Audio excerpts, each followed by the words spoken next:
You'll see the full Oxford version when it comes out instead of this video, guy's video on it. He's known to cut it up. Oh, really? Editing and distortion. What I'm talking about is them taking separately filmed footage and editing it into the original debate to make it look as though it was said in the original debate. Right, I'm not kidding, right? Edited in footage, literally filmed separately and spliced in to the debate to make it look as though it was said at the time, right? I have never come across this kind of thing before in my life, and I couldn't believe it when I saw it for the first time. Oh no. Oh man. What? Knowledge. No. Or is it a lack thereof?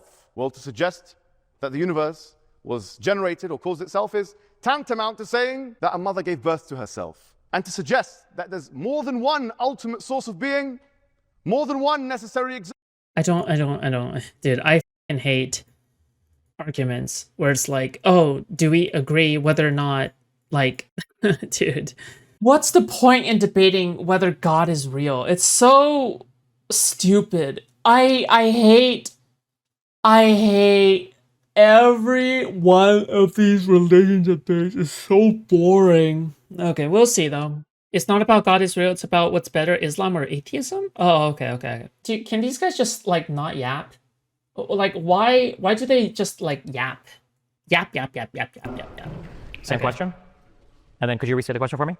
So the question is, in a world between Western secularism and Islamic Christians, which moral system is produced the most stable, compassionate, and just society and why? So I would say that secularism, as the foundation for, at the very least, the system of governance that we have, and the way that our laws and the way that we dictate how we conduct ourselves, I think is superior to any individual religious system because it allows for all these different viewpoints to come together. I think that it is no coincidence that we are in a relatively secularly governed country where we have the ability for somebody to speak on their religion and they can say what they want about it, they can have their beliefs about it, and I have the ability, or anybody else here has the ability to disagree with that particular viewpoint, but there's still room in society for that viewpoint. I would say that one of the foundational errors, one of the foundational mistakes or incompatibilities that the more fundamentalist approach or the more hardcore approach to religion has led to is the intolerance in certain societies of other types of beliefs. So whether that is the way that you conduct yourself and how you do comedy or speech, whether that's the way that you set up your particular neighborhoods, whether that's the types of laws that you pass to allow freedoms for other people in society, especially people that have traditionally been oppressed by systems of governance, could be different types of minority figures, it could be women, it could be people of LGBT status. I think that the more secularized society is superior because it creates space for all of those people to exist together in a system that is functional. I think that there is some conversation to be had about the nature of existence. I do think that it's nice that religion gives us easy answers in all of our big branches of philosophy. You don't have to do much ethics, much metaphysics, much epistemology when it comes to figuring out religious beliefs because all the answers are kind of there for you, and maybe that allows you to explore other things in life. But when it comes time to arguing those things to other religious people, the last I checked, I don't think that Islam or Christianity or Judaism have settled their disagreements between who is the one true religion, Abrahamically, or any of the other number of religions that people choose from. So I think that in terms of societal progression, in terms of the moral progress you could say that we've seen as a society. Pay attention to the camera shots of the audience. It's so funny when he splices in the video of the audience laughing when he makes a cuck joke.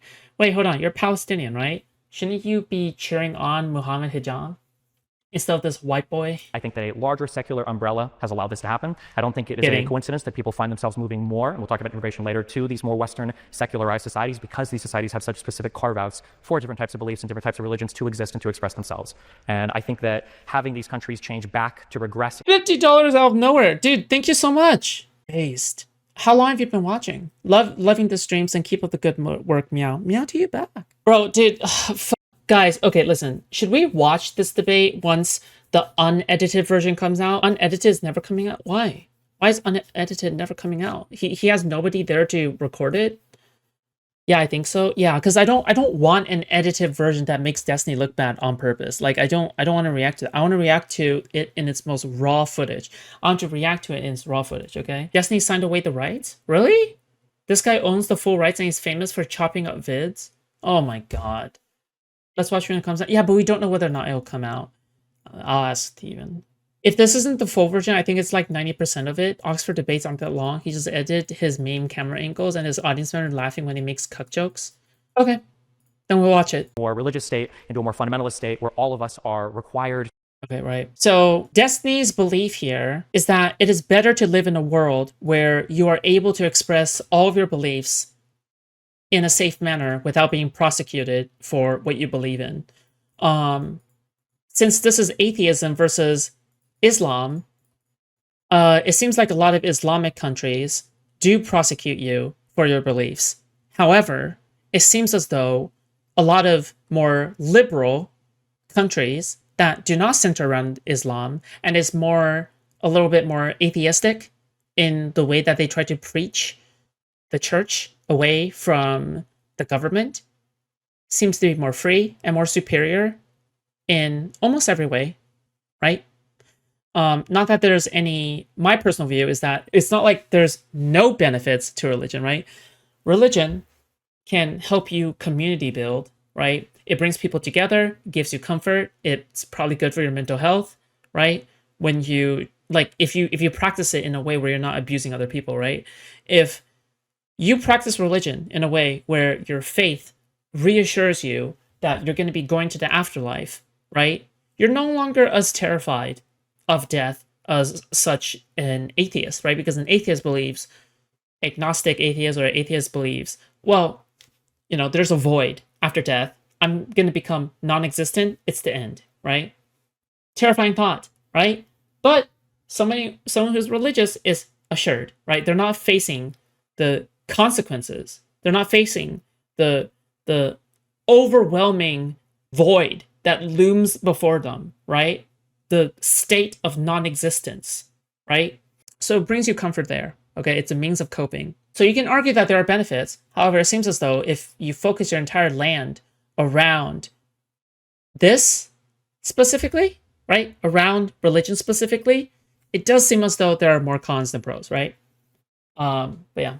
To have a particular religious belief, I think would be a regression in the, I would say, philosophical progress that we've made as a society or as multiple societies, because which is why the real discussion, if you actually want to be productive, is how do you retain the benefits of religion without getting the cons of religion, right? Generally, you want to maximize the benefits and minimize the cons, right? So that is, that's the real question to ask.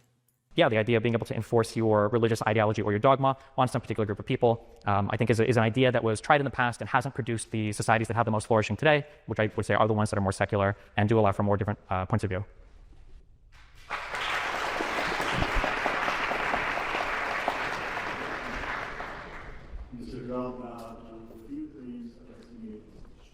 Well, I mean, Destiny mentions that secularism is superior to religion. But secularism couldn't exist without it, because secularism is, by definition, a separation between church and state. So how can you have secularism without the church? You would just have something else. So it can't be superior to it because it incorporates it into its worldview. Well, the question really is, what's the objective basis for all of his claims? Wait, what? Are we actually gonna do definition Andy? We're not gonna look at the substance of any argument. We're just gonna do autistic debate bro, dude, definition Andy. Dude, give me a break, dude. Please, he mentioned please do LGBT not. and minority, this, that, and the other. The question is, as an atheist. Also, it's kind of funny that this guy is British, right? He isn't living in an Islamic country right now, I would assume, right? He doesn't have the accent. He doesn't have an Arabic accent, right? It's kind of funny to me that this person is trying to argue for Islam, right? But at the same time, he seems to be benefiting from living in a pretty liberal country, right? The UK, is it, right? He has a British accent. So it's kind of funny to me that, again, he seems to be wearing a suit, right? He seems to be looking pretty clean. His very appearance is a denial of his own beliefs. Who believes that we are essentially atoms whizzing around.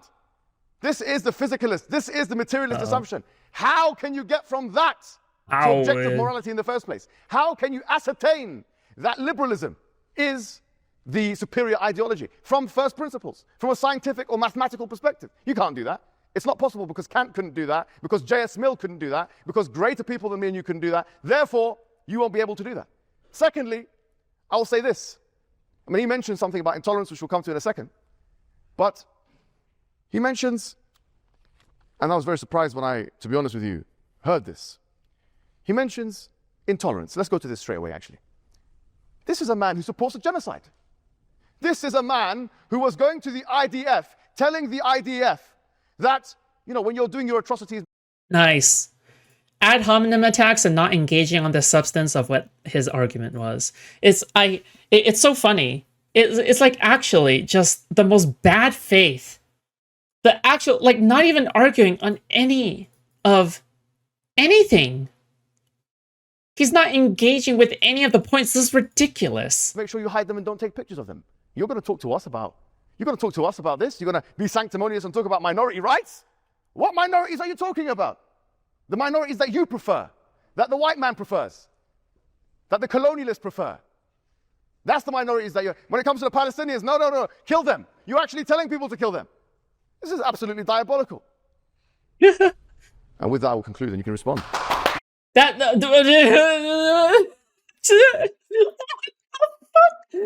Yo, this is a meme debate, dude. This is not a real debate. I refuse to believe that's not real.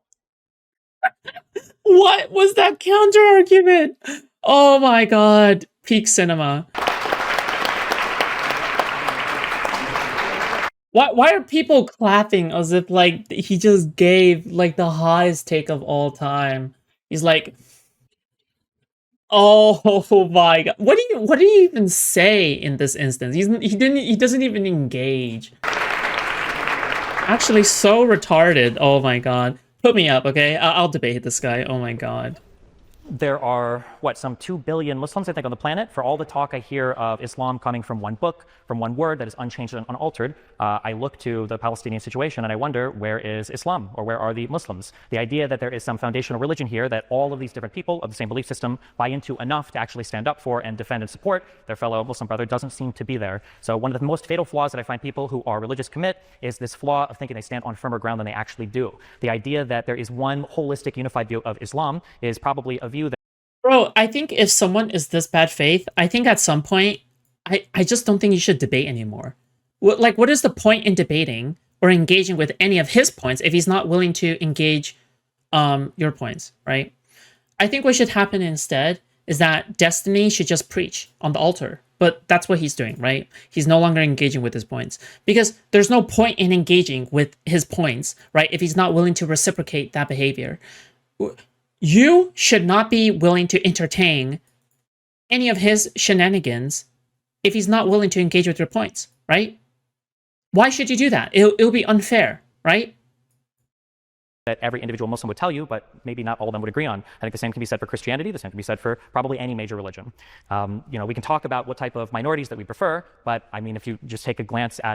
Yeah, I mean, at some point, this just stops being a debate, right? Like, this just stops being a debate. Yeah. Any Western society, you can see that the incorporation of different groups of people into these societies because there's no point to debate. Why? Wider than it is in any comparable societies, I would say, in the Middle East or North Africa region. Okay. Okay. True. He says, where are the Muslims? That's a good question, and I agree with him on that, actually. Well, there's a distinction to be made between Muslims and Islam. The discussion here is not about Muslims, it's about Islam. That's the first thing. And then he says, okay, well, Western countries are doing a good job on minorities. I mean, liberalism coexisted with colonialism. You must understand this. You cannot look at this time in no kidding. and not realize that J.S. Mill was somebody who was actually advising his government how to use racism and supremacy against the colonial empire, against members of the colonial empire, the colonies. So there has been a relationship between racism on the one hand and colonialism on the other, and it's very well known. Look what happened to India. This is a really bad argument. But the question is not about liberalism. It's about atheism, and there is no necessary connection between atheism and liberalism. You can be an atheist communist. You can be an atheist Nazi. You can be an atheist Zionist, as you are. As you are. He is importing, huh? Dude, it's like this incredibly white guy. I can't, dude, look at Destiny. He's like, oh my god, this is such a waste of time. And like, these two are like, I don't know what's going on here, okay? Like, I'm just looking at the faces in the crowd. Oh my god. Bro, the whitest motherfuckers, okay? I don't care if he's brown, okay? He's probably white. He's importing... Also, it's kind of interesting how Mohammed, like, fucking Hijab... Mohammed fucking Hijab is brown, but he's dressing in the whitest way, and he talks in the whitest way, right? Liberalism into discussion to save atheism. Sorry to say, just as, because he's open about this open relationship stuff, just as he imports other men to help with his conjugal duties. You have no business talking about liberalism. You have no business talking about liberalism. We're not talking about liberalism. How is, dude? Do people, Siri, define ad hominem attack for me? Liberalism is a philosophy that's not on the debate card today. We are talking about atheism. Tell me how you can get to objective morality from atheism. Tell me how you can get to atoms whizzing around, carbon, which we are, from is to ought, as David Hume would put it. Otherwise, you'd be doing the naturalistic fallacy. If you can't do that, Yeah, well, yeah, this is the issue, is that, like, he is, like, openly, he's like, openly being bad faith. Like, this isn't just, he's a grifter. Like, this is a grifter, okay? Like, this is the definition of, dude, this guy is a grifter, dude. Well, like, there's no point in engaging, like, I was hoping, do you know what I was hoping for? I was hoping for someone who is actually willing to present some argument, right? Like, Muslim scholars, doing hearsay all the way back, saying that, oh yeah, it is true that they did all of this and we're passing down the stories and making sure everything is exactly the same, because I've heard that as an argument before. I've also heard the argument of, like, I don't know, there's a lot of other arguments, but there's no argument being made here. He's like not even trying. Like, this is incredibly bad faith. then be a man. It's going to be very hard, sorry to say, for you. Very hard.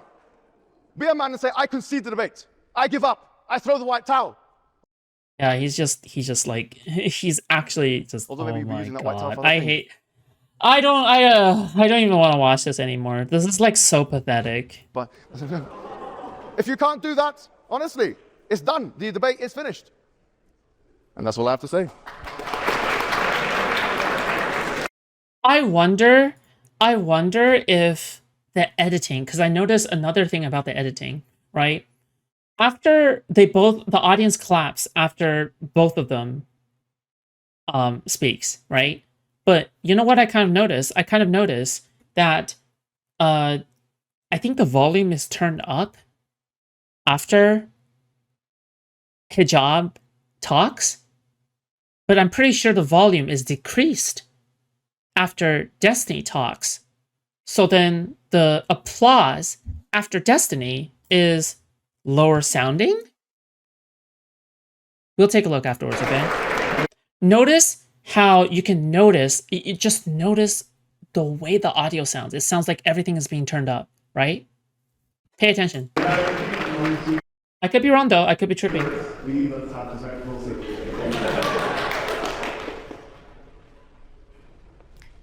Oh, he's so cute. Look at him. He's so cute. He's just a boyo. I mean, he has toxic masculinity, you know what I mean? At this point, I'm like memeing. All right. I mean, he has toxic, but like, he's just a boyo. He's just a boyo.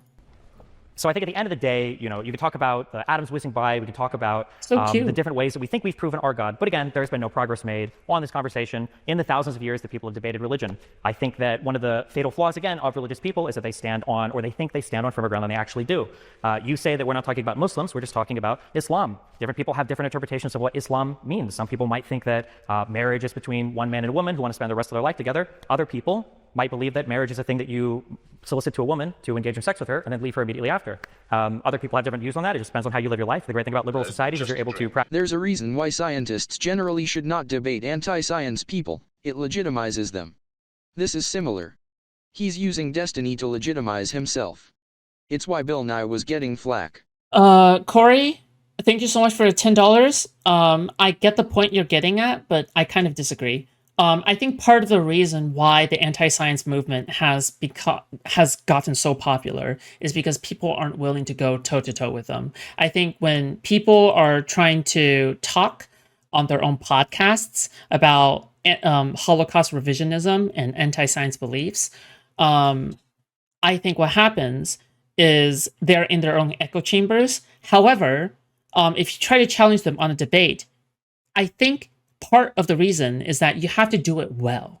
I think that is the most important part, is that you have to do it well, right? Because if you just, like, I don't know, if you're just, like, kind of weak on a lot of things, I get the critique there. However, if you're willing to push back, if you're willing to call them cowards, if you're willing to do blood sports, if you're willing to call them for the pathetic hacks that they are, then you're able to delegitimize them and they're not able to legitimize you anymore, right? legitimize using you anymore, right? You have to be willing to attack them personally if they're not willing to engage with your points.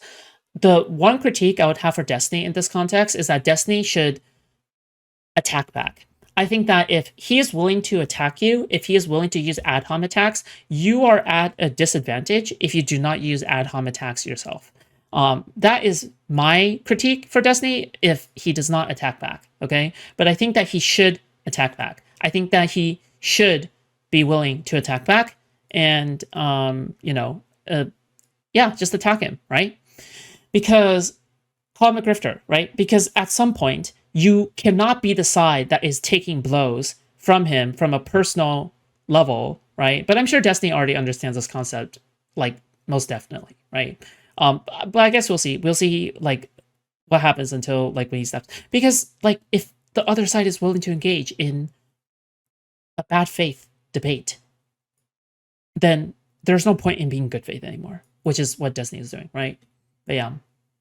He doesn't know the guy at all. He has nothing to attack back with. His strat is always to play to the audience. No, you can still attack back personally without actually knowing anything about the guy, right? Like, for example, you can say, this guy's bad faith, this guy's pathetic, this guy is a weakling, I don't know anything about you, but you're only attacking who I am, because you can't contend with my arguments. You can't even, you can't even attack my arguments because you are afraid of my arguments. Like, there's a lot of things that you can say. But, yeah, I don't know.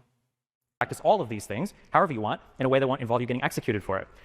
When it comes to deciding, whether a society can have a secular foundation, you can have this conversation of, well, philosophically, you can't connect A to B. And also, by the way, I'm pretty sure Mohammed Hijab, isn't he more popular than Destiny? So I feel like Destiny is the one that's, like, being legitimized through this debate, technically speaking, right? Yeah.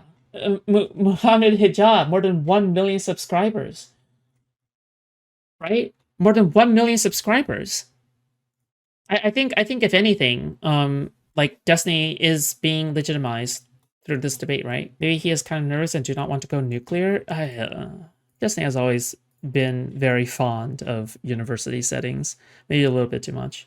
I will admit, like, he should absolutely personally attack him. Right. B to C and C to D and everything else, Yeah. but somehow secular societies seem to exist.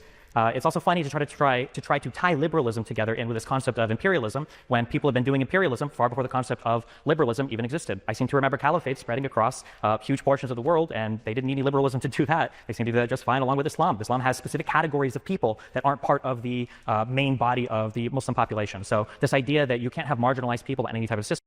It's like having Alex Jones debating a biologist on gay frogs. No, well, but that's the problem, though, right? Because what you're saying has always been the case. It's always been the case that these alternative sources have been moved to the side, right? It's always been the case that these people are ignored, but you can't afford to ignore them, right? Because people would argue, okay, we shouldn't be legitimizing the arguments that they're making on 4chan. Well, guess what? Then you have these shooters who are being born out of 4chan. No one is... Okay, sorry, maybe 4chan is not the best example, right? I wish that ignoring people worked. I wish that worked. I wish ignoring Nick Fuentes works, right? I wish ignoring him actually works, but it doesn't work. As you can clearly see, Nick Fuentes is more popular than ever, and everyone is ignoring him the entire time in the first round, but now people cannot afford to ignore him anymore once he's become more popular, right? Yeah. I think is a bit silly. I don't know. Maybe I think we're just gonna agree to disagree, and there's probably nothing I can do to change your mind in a way, I guess. I don't know, but I think we can just agree to disagree, okay? The idea that Islam provides some special protection or some special way to run a society that would be superior in terms of producing better outcomes for the people involved. Where are those countries? That would be my big question. If we were to argue about the successes of liberalism, I could point to Muslims existing in a liberal country today with the ability to argue for their Muslim countries. How many Muslim countries can I go to and find liberals arguing the same thing? I think that the idea of free speech, open debate, the ability to own private property, to start a business you want, and to practice whatever religion you want, I think is a special thing that 500 snack markets. I see money coming in for the editor, I presume. No, I need 3,000 watch hours in order to apply for monetization on the second channel. I'm currently at 1,500, but it's Yeah. Could people not make that argument against you when it comes to J-Stoke? Yeah, but it's not like I'm not engaging with him, right? Because technically when I engage with him on Twitter, when I cover him, when I do that, I'm not just letting him fester, right? I am engaging with the arguments that he is making. I am making arguments against him. It's just that specifically in a one-to-one confrontation setting, that is a bit different, right? Because now there is a chance in which I could mess up and I could look bad, and that would not be good pragmatically, right? When I want his career to die. However, I shouldn't just be ignoring J-Stoke and letting him go to the side and making his own arguments without arguing against them, right? Because in my opinion, if I cover him, you get to have both at once. You remove the risk and you get to contend with his ideas, and you get to push back against his narrative. You get to have all the benefits without the cons, right? Does that make sense? Yeah. Societies have created, and I challenged the opposing speaker to tell me what are these model Arab societies, what are these model Muslim societies, what are these modern Islamic societies, or these model Islamic societies that you would want us to look more like than any of the countries in the West that you found appropriate to live in.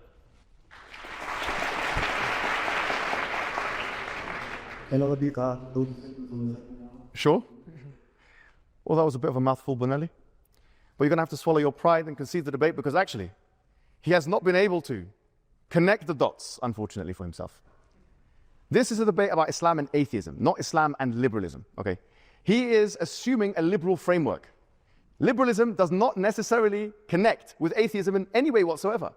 Itself, liberalism needs proof and justification for it, which we can do in maybe another debate. This marriage thing was a personal attack because Hijab was exposed soliciting marriage just to have sex in a hotel from time to time hidden from the other wife. Yeah, oh shit. Yeah, wasn't that? I think Destiny did actually cover that a little bit. And I'm pretty sure other like Islamic YouTubers hate him, right? Like, isn't it the case that other Islamic YouTubers really, really dislike him? And they think that he's a bad representation of Islam because he actively like commits infidelity and he actively betrays like Islamic, like fundamental Islamic principles for grifting. I'm pretty sure that's the case, right? I don't think you're going to be wanting to do any other debates after this. But the fact of the matter... What the fuck? I mean, technically speaking, okay? I mean, Destiny did debate me technically, okay, on, you know, Expedition 33 after this, okay? So I wouldn't say that, you know, he's not doing any more debating. You know, he's just losing debates to me, you know, in a way when it comes to Expedition, okay? I'm just saying, all right? I cornered him, all right? I felt confident in these debates. So is this, he says Muslim countries, that's his big question. Where are the Muslim countries? I agree with you. Muslim countries are not following Islam. This is the answer to your question. They are not following. Muslim countries are not following. Look at the Palestine issue. There are non-Muslim countries who have done a better job than the Muslim countries with the Palestine issue. You know, they've acted more Islamic than the Muslim countries have. I agree with this criticism. We are not talking about that. As he's talking about execution and this and that. How dare you talk about execution? You are speaking to the IDF, telling them, if you're going to commit atrocities, don't bring your phone out. You are in no position whatsoever to talk about rights to us today. No position. Zero. Your sanctimony is gone. And you are finished. I'm sorry to say. Hold on, dude. This guy is not a real person. This guy is not a real person. This guy is literally not. This guy cannot be a real person. I refuse to believe that this guy is actually a real person. There is no way in hell that this guy is a real person. This guy's such a meme. What the fuck, dude?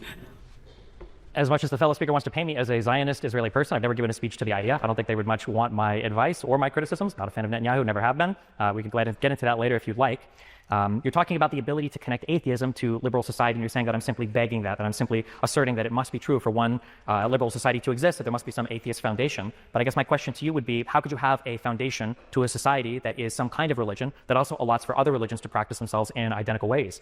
When religions tend to be mutually exclusive, especially the Abrahamic ones, when they say that my holy book, my scripture, my God, my interpretation is the correct one, how do you truly have a society where you allow for other people to practice their religious beliefs? I challenge you, I'm curious, you know, in your worldview, in the ideal Islamic country, would you allow people to draw pictures of the Prophet? Would you allow people to practice whatever religion they want?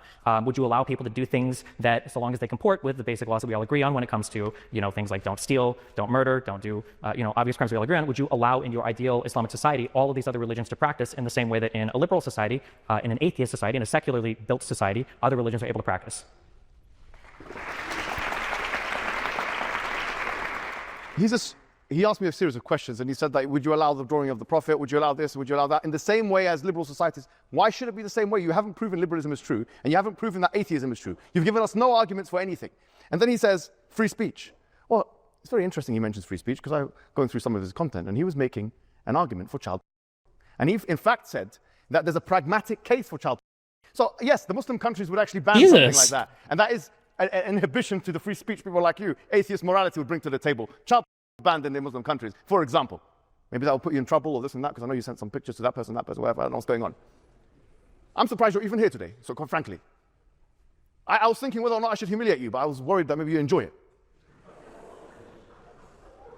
It's over What here, is this meme attitude?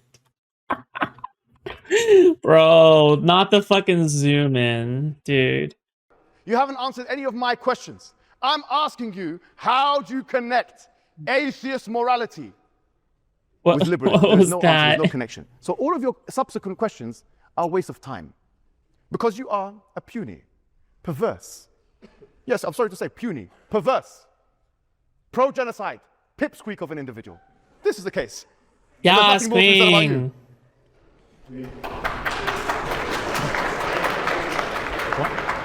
Yes, queen, I guess. What the fuck? Please, would be respectful and facilitate ideas. Please take that. I would have prepared more Oh personal my insults if I knew that was the direction we were taking this, but okay. Again, I will say, you're saying that I haven't connected atheism to a liberal society, but I notice that you failed to answer my question of what types of behaviors would you allow in your model Islamic society without having the foundation as some secular system, without being able to point to laws, without being able to point to a system of governance that doesn't originate from some holy book. I don't know how you can say that a liberal society, one that allows for all religions to practice equally, isn't necessarily a society that doesn't take a normative position on what religion is true or what religion is false. Again, there is a reason why you have come to this country, and while you might insult me and call me a lot of names, which funny enough is an indication that the person doesn't feel confident in the material, I guess, that they're talking about, you have the right to do that, and you're able to do that here as I don't know if you were born in this country, if you're an immigrant to this country, and I think that's a beautiful thing. I don't think that you would be able to get away with the same type of behavior in the countries that you seem to want to model this one or other Western countries out of. Again, I ask you, if you think that there is a better way to build a country with an Islamic foundation, where are these countries? It seems like they fell in the past, they haven't emerged again. If you're telling me that atheism is not the model or is not the foundation for a secular liberal society that allows for other religions to practice equally, well then tell me, what is the religious foundation for that society? How can you have a society that allows for multiple religions to practice, all of them to be treated in an equal manner by the laws and the government, but say that that society takes some position on religion and that the society itself isn't atheist or is it liberal? You brought up this idea earlier. It's funny, you used an analogy of a mother birthing herself or a child having two mothers. We can look, for instance, to children born today. That doesn't involve any religious aspect. It doesn't involve a God. It doesn't involve anything else. We know the process by how that works. We don't need religion right now to explain the things that are happening in society. For all the predictions that Mohammed or anybody else supposedly made about things in society, I don't see his name on any research papers. I haven't seen him publish anything in Nature or Science Weekly. I don't really know what his predictions are doing that are relevant today. I know that, he was the head of a bunch of caliphates or started these that eventually fell and no longer exist. So I'm just curious if in your push to have Islam be the model for Western society, again, where are these countries that you want to model, Western countries off of? And if my foundation for a liberal society is not an atheist one, then tell me, what religion am I pointing to in order to have the societies that exist?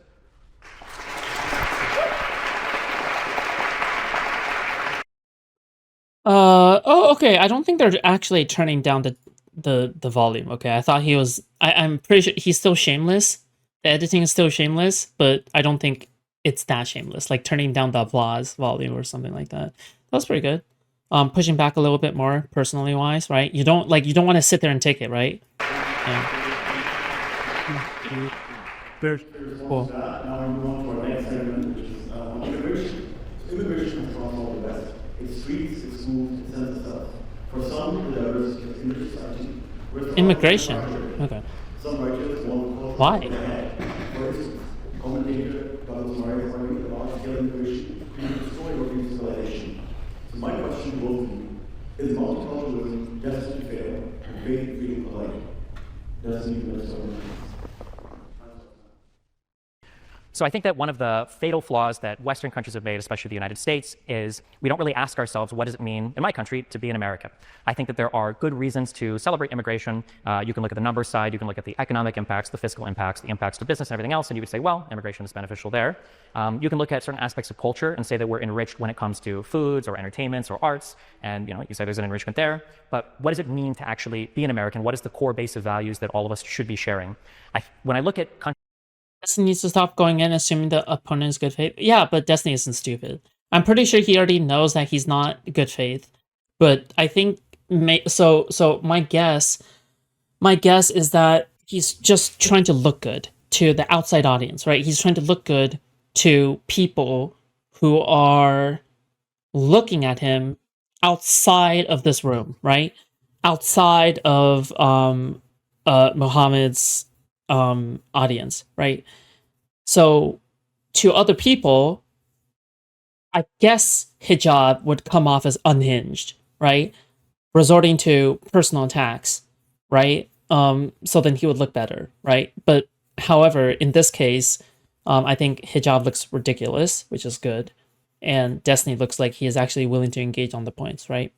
However, don't know. That's just the balance you have to strike. You have to try to strike a balance, right? You should play Spider-Man 2 on the I don't have a PS5. Countries in the West today, especially after the Syrian refugee crisis, especially 2013 onwards, especially post-Brexit in the United Kingdom, I feel like we haven't come together in a long time in a lot of these countries, especially in mine. I can't speak as much for yours. But we haven't come together and asked ourselves, what does it mean to be a member of our nation, and what kind of values should we be looking for from people that are coming to our nation? Again, I will, hearkening back to the last subject, I like the concept of liberalism as a secular government, because as long as we share some core values that we're all working and building towards, some concept of a nation that we're working and building towards, liberalism provides a lot of different paths to get there. A Muslim like Mamdani in New York can be the mayor of New York City, which is a wonderful thing. We have evangelical Christians in the United States. I would say that they're less wonderful things, but I'm glad that they have the right to exist. We have secular atheists. We've got Zionists and non-Zionist Jews. We've got all sorts of different types of people that can exist under this umbrella, all working towards a common goal. I think that when you have people that are proponents of immigration, I think that it's good to take a step back sometimes and think, well, what do we want our country to look like? You play Subway Surfers? No, I would rather play a game that I actually enjoy as a background game. Why should I play a game that I don't actually enjoy as a background game? Like, what kind of people should we want to come here? And that doesn't just mean people that look or think like us. It means people that are building towards some kind of common goal. Game to And I think PC, for people yeah, that are but harshly critical of immigration, I think it's play good it. for them to ask the same question. Do I want nobody coming here because they don't look like me, or because they don't think exactly like me? And what kind of restrictions would I draw on immigrants coming here that I wouldn't also restrict on my own countrymen? I notice sometimes in the United States, for instance, that a lot of conservatives will talk about how we want to restrict immigration from people that have A, B, and C, or X, Y, and Z thoughts that they feel like aren't aligned with American values. But I would point to a lot of conservatives in the United States, and I would say that your disregard for rule of law or the Constitution doesn't align with our values. So I think that if you're going to have a view on immigration, I think that you should have first a view on what your nation is and what it looks like, and then you should try to incorporate more and more people as long as you're building towards that final project or vision.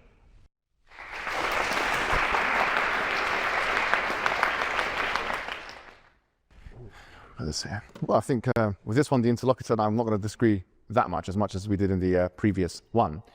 But what I will say is that when we think about it, when we talk about immigration and what's happening now in the media, especially vis-a-vis Muslim immigrants, the sons of immigrants. I mean, he asked me, you came to this country. I didn't come to this country. I was born in this country. You're the one who came, sorry to say, to this country as a visitor. You don't have to be white to be actually somebody who belongs to this country. And that's the point. Look, people are talking about grooming gangs, unemployment, criminality, and these kind of things vis-a-vis the Muslim population. But when was the last time you heard that despite a 6% population, Muslims are 6% of this country, that they constitute 22%, according to Christie Foundation, NHS Foundation, of the medical professionals in the NHS. In fact, 51% of the NHS are comprised of people who are immigrants or the sons of immigrants. If you remove that, you will have a crisis so large, it will be as if Britain went into war. You cannot. People have this discussion about immigration. They disregard the fact, for example, that Muslims, once again, are 4 times, according to Charity UK, more likely to give to charity than their non-Muslim counterpart. Muslims contribute 70 billion per year to the UK economy, which is equivalent to Birmingham and Manchester combined, the output of those 2 things. Now, if you remove all those contributions, you will have a cascading impact in Britain that is so far-reaching that it will dent the economy and it will bring death and destruction upon the people of Britain. The question isn't about, oh, we can have this discussion about immigration. You need us. You need the immigrants. Don't speak in a position of privilege as if we can't have it. You actually need the immigrants. You're in a position where you are dependent on immigrants. This country is dependent on immigrants and the sons of immigrants. And then he talks about the Syrian refugee crisis. I don't even know what point he made, frankly. Sorry, I wasn't listening very clearly, and the microphone is not that clear for me. But, exactly, Syrian refugee crisis. If you support a genocide in Palestine, you support it, and people then run away from Palestine to try to come to the West, then you are the architects of your own complaints. You are creating the conditions of your own complaints.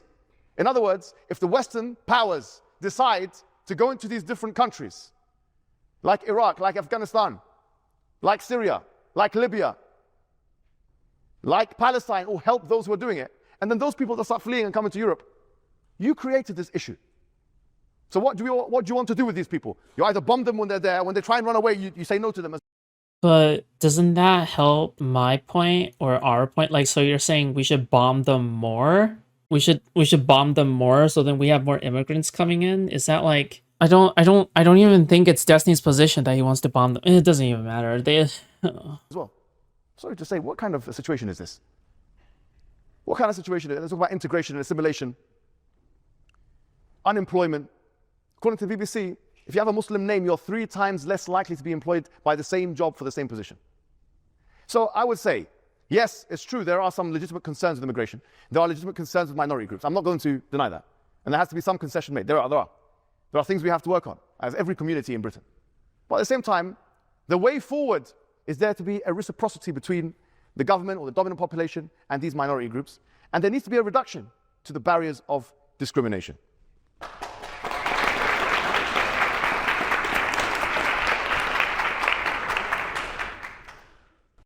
why are they clapping as if he made like he was like spitting? Oh my god, I can't take Englishmen seriously. I'm sorry, I just can't take Englishmen seriously. Bro. Dude, what a clown. Oh my god. So I think we maybe agree on a bit of immigration, although I think the priorities are a little bit different in terms of certain groups of people. When I'm having conversations or debates on immigration, one of the things I tend to look for is how much people mix up groups of people or how wide of a net people cast when they talk about certain groups of people. So I can't speak to the particular numbers on immigration in the United Kingdom, but I do think it was interesting that it seemed like simultaneously a very high percentage of immigrants, maybe Muslims in particular, were doctors, but also a very high percentage of people, or a much higher percentage of people than named Muhammad, are unemployed. So clearly we're talking about different groups of immigrants here, but I think it's probably worth it to pay attention to different groups of immigrants. I think that one of the big mistakes that people have made is in allowing immigrants to come up and improve your economy. The economy improving is not the same thing as life for an individual improving. And sometimes there are ways to bring in immigrants to a country where the overall economy improves, but the improvement is slight over the entire economy, but the destruction to parts of the economy are very concentrated and are very noticed. And especially in the United States, we have issues along our manufacturing sector where you can see concentrated damage that different types of immigration have caused. While the entire country might benefit, the people that are in those damaged sectors will obviously feel like they've been abandoned by their nation, by their country, and I think there's a legitimate grievance there that should be addressed. So as long as you are balancing out immigration, the types of immigrants you want to come in, it's important to distinguish different types of immigrants from other types of immigrants. A doctor who wants to come to the UK or the United States from Syria is going to be a lot different than an asylum seeker coming from North Africa, is going to be a lot different than a PhD researcher coming from Kenya, is going to be a lot different than a supposed asylum seeker from South Africa. All of these people are different, and you have to look at them in kind of their disparate groups and, assess which ones you want in your country and how you want them to contribute. And I'm very hesitant to take advice or critique from somebody talking about immigration who's very quick to lump all of these groups together and imply that we should treat all of them somewhat equally.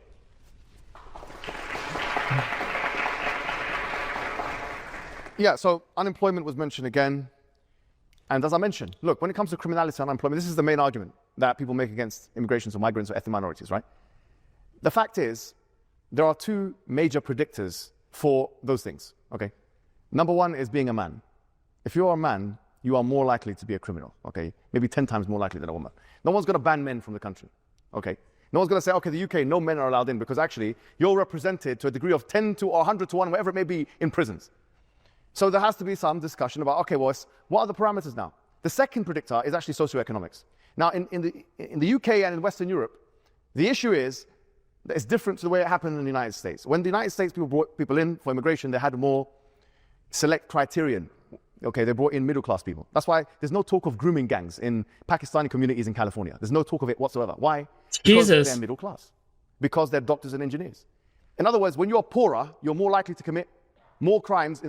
I'm pretty sure the grooming gangs. Oh my god! Like,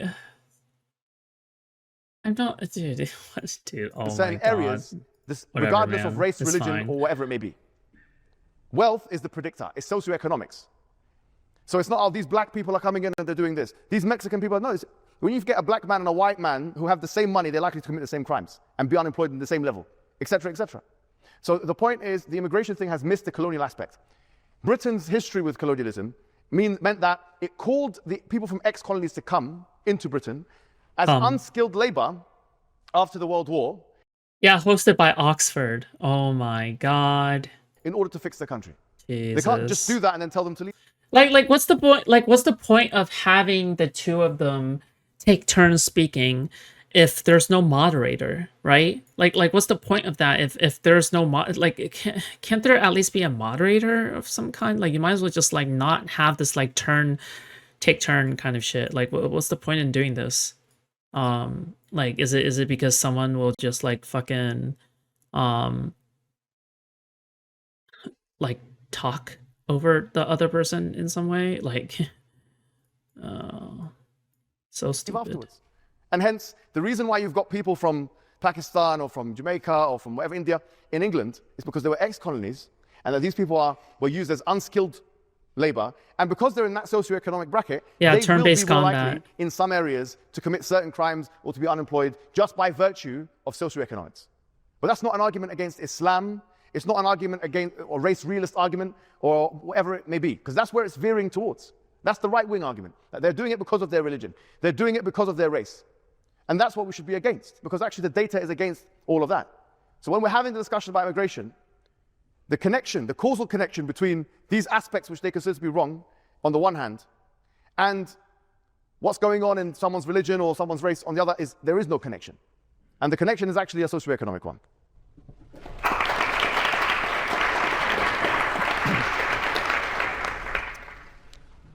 I don't think I disagreed much with what was said. I will say that when you're talking about different groups of immigrants, though, it's important that morality enters the conversation depending on which groups of immigrants that we are talking about. I think that there's a mistake sometimes that when we point to immigration, we only talk about the benefits, but then we talk about different groups of immigrants, and then sometimes we speak of obligations that we have to those immigrants.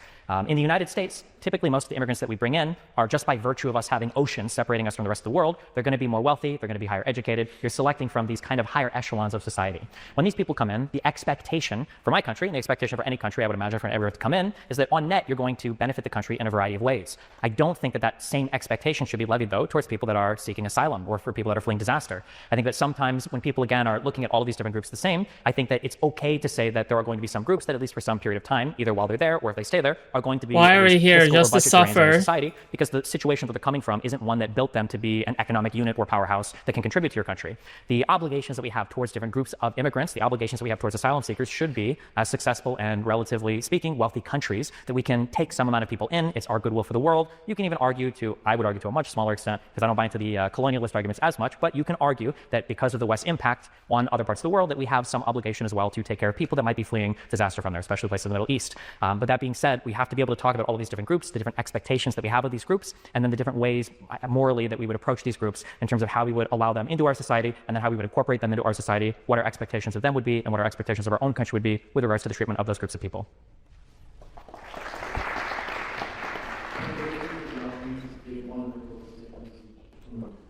Sure.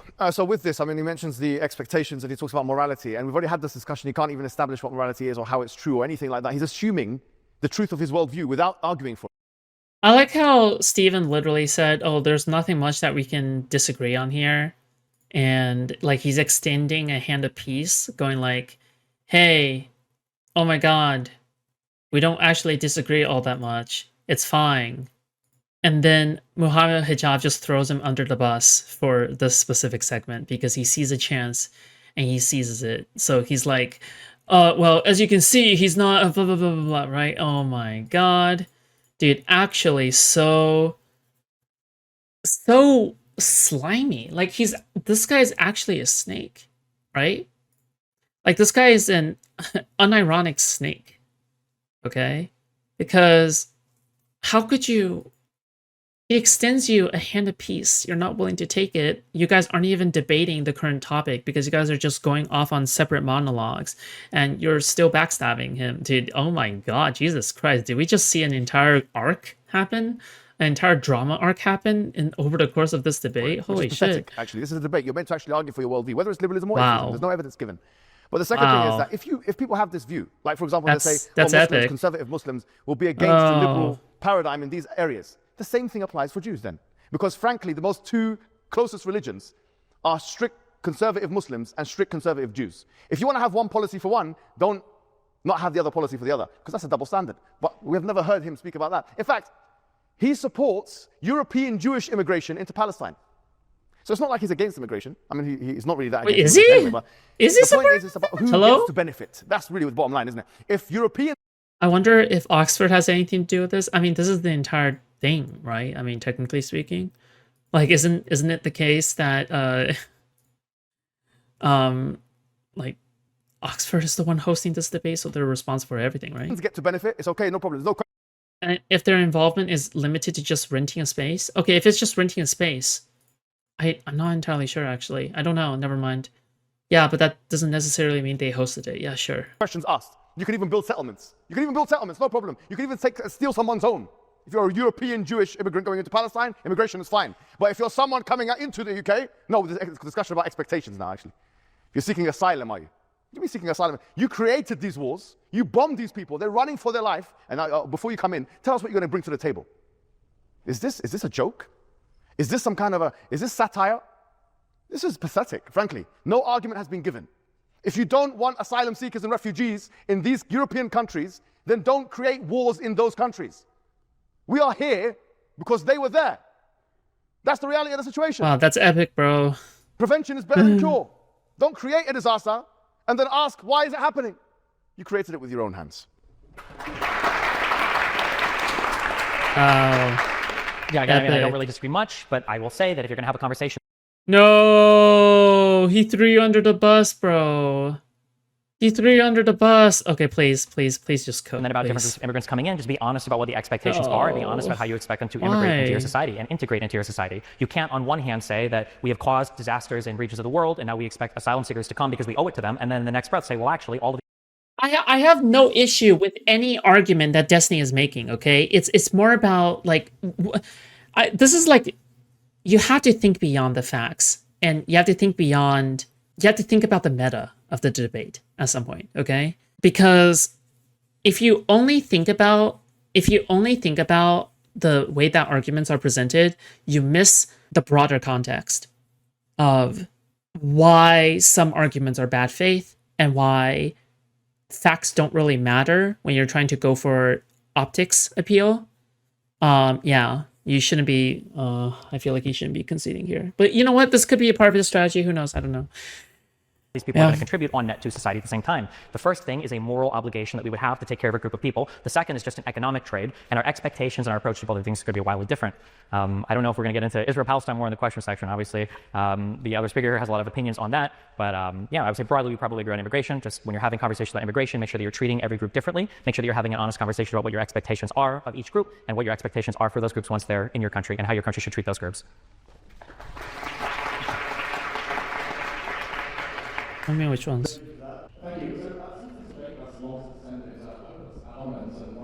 Does anybody like know how to speak British? Well, I mean, that's where that's. Sorry? Sure. I mean, look, in the Western ethical tradition, you'll be. Don't pretend, dude. Don't pretend that you understood what the fuck he just said. Hello. Aware of this. There's three main schools of thought, right? There is consequentialism, there is deontological ethics, and then there's virtue ethics of the ancients. Hello. And all three of them attempt to tell us how you can derive values, okay, without religion. That was, in fact, exactly what Kant tried to do through his categorical imperative, his hypothetical imperative, the universality of his laws, etc. The issue is this. The issue is, with those three systems that are not religious systems, whether it's Kantian or deontological, whether it's consequentialist, utilitarian, which is a sub-branch of that, or whether it's virtue ethics, none of them have a way of proving themselves as objective moralities. This is the problem. There is no way of, and they don't even, some of them don't claim that. Some of them don't even claim that they're objective moralities. So the point I'm making today is, when you talk about foundations and stuff like that, and that we all have to agree, the definition of an objective morality is that despite people's opinion, this thing will stay the same. Whereas subjective morality is, it's like that because of people's opinion. So 2 + 2 = 4 will remain as 2 + 2 = 4, even though there's no one on the planet. So you cannot get this, as John Mackey said. John Mackey wrote a very good, he's an atheist himself, book on ethics, ethics actually. And at the end of it, he mentioned the following. He said that the only way you can do that is through a list from God. And he said that as an atheist. So I would approach religion and I Nice would dingers, approach morality dude. for people. When I think of meta-ethics, when I think of what is goodness, I take an intuitive view of it. I don't think it's a coincidence Dude, that almost every this religion, is almost not every culture real. seems to arrive at these This is similar not a real values, these similar debate. understandings of what's good and what's not good. There are issues around the edges, around how we live our lives, especially around, say, LGBT issues, or maybe the particular ways that we engage with each other, but there seem to be a core set of principles that emerge, as a boring materialist, I would say, from the human biology. I don't think it's a coincidence that when you grow up in a Muslim household, you tend to be Muslim. I don't think it's a coincidence when you grow up in a Christian household, you tend to be Christian. And every other religion typically follows suit. I think that we're largely products of our environment, but I would say that the shared values that we tend to have, even from one culture to the next, even from one religion to the next, is because there's an intuitive understanding that we all have about what is good and what is not good. The systems that the other speaker brought up, these kind of like normative ethical models, are different ways that you can try to apply a meta-ethical understanding of the world into how you can live a better life. And, you know, we can have disagreements around the edges on that. Everybody's a consequentialist until it comes time to go to the hospital and a doctor wants to harvest your organs to save five other people. Everybody's a deontologist until the Nazis knocking at your door, asking if there's a Jew in the basement. The reality is I think we all use intuition much more than we're willing to admit. And to center back on one of the first things I said in this conversation, religious people find themselves standing, or they believe they're standing on much firmer ground than they ever actually are. In the world of Christianity, even I as a Catholic, my own archdiocese, my own churches, my own city would have disagreements on what it meant to be a moral follower of Christ. What kind of people do we allow to be allowed to have in different parts of our church? When it comes to Islam, there are different understandings of whether or not you can trace your descendants from, I guess, Muhammad or whatever, or your different types of Shia Sunni countries, or different types of how you practice religion in your different countries, the different Muslims that we have in the United States compared to even the ones that are in Europe. So even from a position of objective morality or objective understandings of the world, there's still billions of people that have produced a plethora of different beliefs concerning the system. So if there is some religion that's able to guide people towards some consistent moral belief, that religion must just have a member of one, or I haven't seen it yet. Shops, you're so cool and epic and based. And what does this have to do with the content that we're watching? I'm kidding, joking. Love you too. Hi, thanks so much for being here. This kind of you mentioned Nice. Good question. Oh wow. Whoa, that's a very insightful and good question there. I understand what you just said. Whoa, whoa. Oh my god. I feel like my mind has just been expanded. Yeah, I mean, I did say that was relative, legally relative. Legally relative. In other words, in the UK, the age of consent is 16. In the... No! I didn't know that was what he was talking about. I didn't know he was talking about the age of consent. Oh my god. No. US, it might be 18. In Russia, it might be 14. Which means that, by definition, this is a factual statement, you're a pedophile with different parameters if you go to different countries. I don't think that's a controversial statement at all, my friend. As for what he said, defending child through consequentialism, one of your favorite ethical systems, that is not something about whether or not something is objectively the case or a factual statement. That is a moral prescriptive thing. He's saying, yes, more ad homs. And it's actually could reduce the amount of actual instances of pedophilia, and therefore you can make a pragmatic case for it. That's number one. Number two, when he was making his... Oh, whoa, nice. Giving his answer, he committed two fallacies. One of them was called the category mistake fallacy. So he says, but says Mr. Adham? Says Mr. Adham, really? Okay, all right. Moral. Base GigaChat, the lion does not care for the hypocrisy of men. That's epistemology. Okay. We're not talking about the epistemological state. I agree with that, by the way. We do intuit some morality. We're talking about the ontological status of morality. How morality, qua morality, can actually be given objectivity. From what source is it given objectivity? That's the first thing. The second fallacy that he committed was if you want to call it the genetic fallacy, actually. Because of something's origin, it must be wrong. Well, because Muslims are born into, Muslim families are born like this, or Christian families. So the same thing with atheism and liberalism. Doesn't mean it's wrong, therefore it's wrong. It's a weak argument, really weak. Very weak. Very weak. Yeah? And then further... I don't know what you were expecting there. Furthermore, he's mentioned interpretations. There's so many interpretations. It's cinema, of how people though. Killed JFK. Was it this guy, that guy? It doesn't mean no one killed him. Just because there's so many interpretations of it doesn't mean it doesn't exist. Wow. That's crazy. I want to take the bold stance and say pedophilia bad, not good. I would also agree that child bad and not good. Thank you. Yeah. Dude, this is not... Oh my god. I guess we want to bring up videos, whatever debates I've had in the past. There was I think maybe we should just let Trump take over everything. Like, just let Trump, take over Europe, too. I think that's what we deserve. Not just need, but I think that's what we deserve, okay? We deserve to have everything bad happen to us, okay? Yes, this is Oxford. Yes, I know, okay? Yes, I know. This is Oxford, okay? I am suffering, okay? It's not funny anymore. It's funny.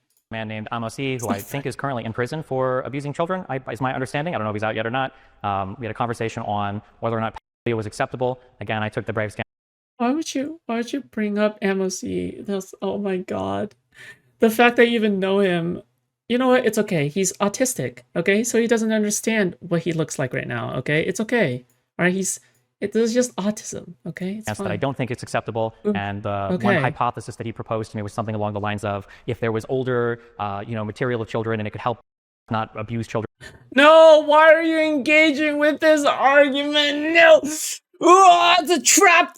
It's a trap! Or Oh! whatever, is this an okay thing? And I said, maybe, I don't know, but I don't even know if you could do the research for that. But the idea of having some stance that I have when, again, the opposing speaker is saying that it is relative, I think. Dude, Destiny is like me on God for real, okay? Destiny is like me on God for real.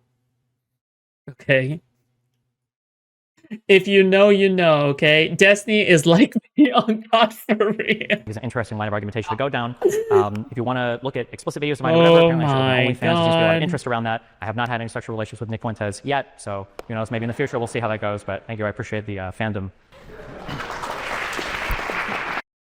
He didn't just say fandom, right? Because, okay, did he just misspeak there? It's not fandom, okay? Did he say fandom? Wait, what? Did he just say fandom? Oh my god. Oh my god. Oh my god. Oh my god. It's fine. It's okay. Okay, we're good.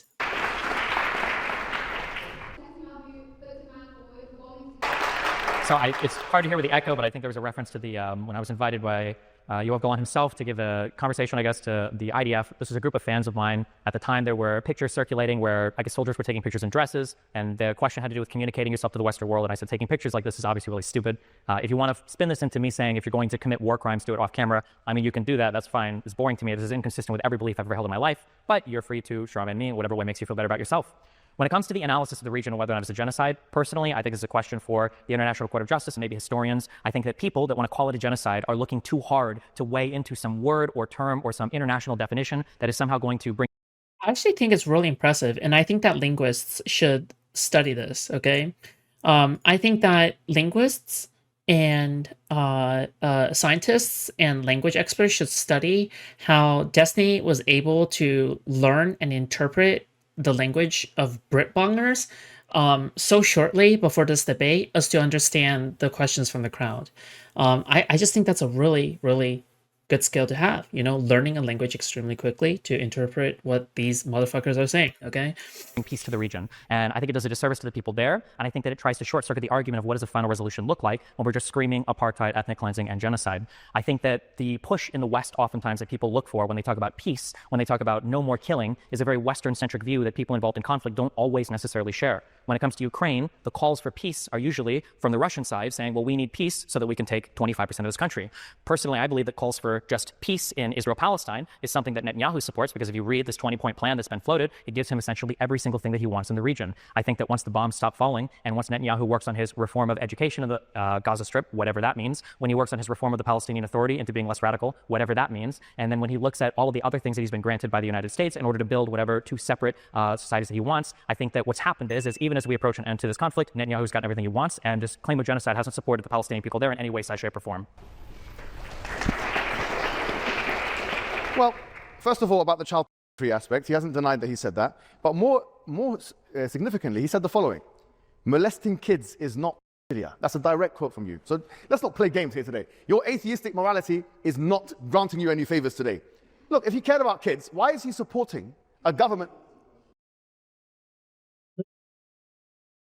Oh my god, why, dude? How's this? Wow, this was so worth. This is so worth the plane flight, guys. Oh my god, this is so worth all those days of no stream. Dude, fuck me, dude. How? Oh my god. Destiny be like, yeah, I spent such a long time studying this and that. I spent such a long time studying. And then this is the debate. Like, you spent all this time studying. This is the debate. This is the debate that you've been studying for 20 hours for, okay? Why? Well, I will answer. I will answer. Yeah, I will answer. I will answer. I will answer. Supporting a government that's killed 20,000 kids. 20,000 kids, we've seen the pictures of them being incinerated and burnt and all these kinds of things. And here you're talking about minorities and minority rights and morality and all these kinds of things. And he denies the fact that there's apartheid in Israel. You know, dude, this literally could have been a stream debate. Like, this literally could have been an on-stream debate. Does not waste any lack of stream time from traveling. Doesn't waste any of his time. This could have been an on-stream. This could have been a viewer call-in. This could have literally been a viewer call-in. When in fact, the only ones who can return to Israel are Jews. How do you explain that there's no apartheid in Israel when there are laws that discriminate on the basis of ethnicity? Isn't that what you were just lecturing us about? You were just telling us it has to be equal, it has to be this. You've never once condemned the IDF for that. You've never once condemned Israel for that. You know why? Because you're selective in your use of rights and minority rights. It's the people that you want to have those rights. But 20,000 children being incinerated, people being displaced, not a word of condemnation, pin drop silence. And that's why no one can ever take you seriously again.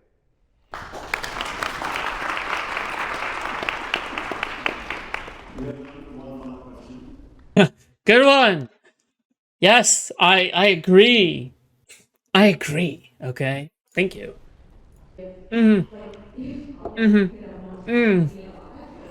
Spitting. Indeed. A good inquiry. My fair lady. A good inquiry. Indeed. You are spitting of the utmost. Oh. Indeed. Indeedity. Indeedity. Masterful gambit. My God, madam. Masterful gambit. It's a good question. Indeed. I fully agree. It was a master question. It's a good question. I mean, the misconception is that the only sources of Sharia are the Quran and the Sunnah, or the Hadith. That's not actually the case. I mean, Najmuddin al-Tufi, who is a scholar... Indubitably. Masterful gambit. Good. Sire. 8th century scholar. He said that there are 11 different sources of the Sharia. 11 different. And one of them is actually Maslaha al-Nafsada. God or the save idea the of Queen. detriments and harms, which introduces a kind of consequentialism, actually. There is a kind of consequentialism Bloody in Islam. hell. And there are principles which are similar to the liberal tradition in Islam, but they operate on a different priority. So, for example, the harm principle, we have a harm principle. Does he say he didn't do any background research for personal attacks because the guy said he just wanted nice conversation? Oh my God, dude. Why didn't he do any research into like the way that this guy debated? Oh my God. What, dude? Fuck. Wait, please tell me he said that as a joke. Like, please tell me that he didn't actually mean that, right? It's la darar wa la dirar, which means that there is no harming or reciprocating harm. So there is that. And so where there isn't an exact thing that is, for example, mentioned in the Quran about a specific issue that's happening today, then what the jurists will do is that they'll use one of those principles. Okay, what is this thing? Is it harmful to the people? Is it not harmful to, etc.? And then they will make a ruling on the basis of that. So that answers the first question. In terms of Saudi and the driving, I mean, first and foremost, there's no verse in the Quran that says anything about women cannot drive. And there's no hadith. In fact, there's hadith showing that women were riding the horse. It's opposite. Yeah. No, he's So what was lazy. happening in Oh.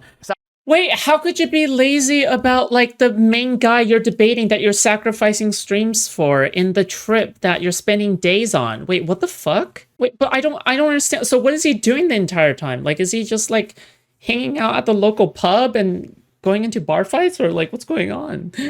Hello? Saudi was something which is a cultural thing in Saudi Arabia. Huh? Okay, just like in Afghanistan, they do things which are not Islamic. Taliban, sometimes they'll do something that's not Islamic. Not every government that claims to do something in the name of Islam is doing that because of the name of Islam. Okay, so the point is that our point of defense is we defend that which is in the Quran, that which is in the Sunnah, and yes, we have principles of jurisprudence which basically govern all the things that are not in those things, including all the things that you mentioned and so on and so forth. So there is I would call it a Sharia consequentialism, but it's not. It follows a different priority than, let's say, liberal consequentialism or whatever it may be.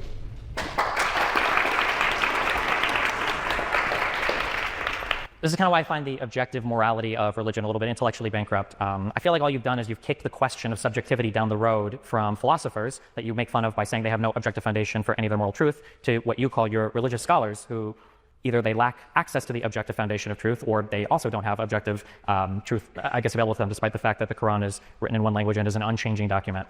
So when it comes to, when it comes to making evaluations on on how to rule things as being legal, how to rule things as being illegal, or how to evaluate these from a moral perspective. The superiority, I would say, from a secular framework is that we can sit down and we can have conversations about what do we think builds towards a better society, what do we think are the values that we all share, that we can kind of that we can kind of agree on, that we should or shouldn't have a thing. So when it comes to AI-generated child porn is a topic that I see that gets brought up in some communities. It's a challenging question for a variety of reasons.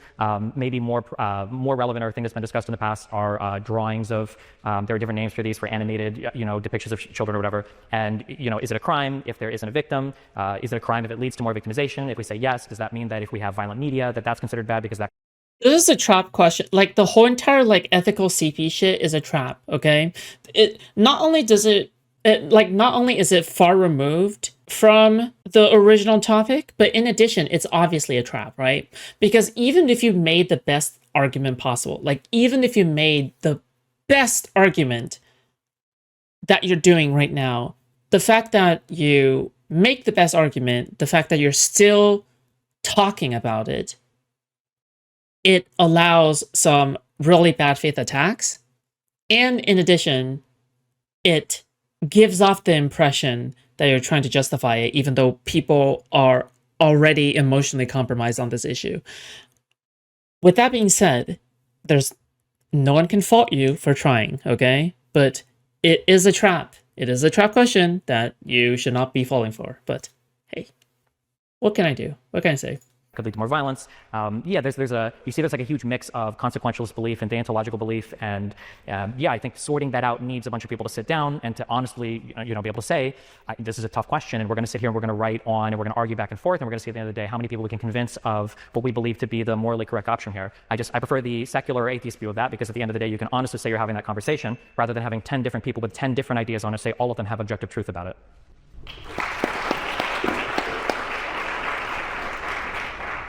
Thank you very much. I think that Destiny could have made the ethical CP argument better, and I think that he could have made it more effective if he went harder against Hijab, right? If he establishes himself as the dominant debater in the room, and he establishes himself as a powerful debater against Hijab and leaves him in shambles by insulting him and going hard against him, I think that people are less prone to have their emotions compromised when they are listening to your ethical CP argument. In my opinion, all right, if you try to calmly express the ethical CP argument in a debate where the other person is aggressively attacking you on so many things and doing bad faith shit, unless the outside observer is purely observing everything from a very objective standpoint, they will be compromised automatically by any mention of the word child, by any mention of the word ethical CP. They will be compromised, okay? They will be emotionally compromised. They will be unable to think, okay? The only way you can make them listen to the arguments that you're saying is by crushing the other person, because then they are more inclined to listen to the actual substance of your words, right? Stephen legitimized himself, I would say, while also being soft enough to leave him with more opportunities, hijabs. Well, sure. I mean, then my question to Stephen is, did he muzzle himself on purpose so he is able to legitimize himself on academic debate level? Because I had an exchange at Oxford.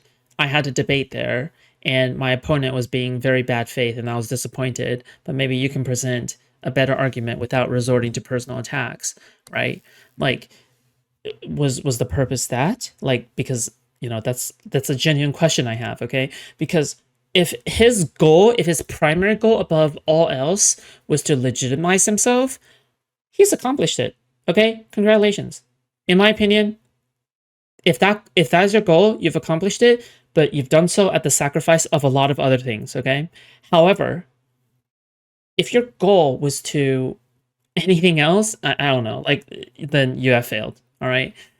That's my opinion, okay? I'm just saying, never let anyone else tell you, Never let anyone else tell you that I do not critique Steven, okay? Because I think that this is a really good example of a segment where I am justifiably critiquing Steven, okay? Yeah.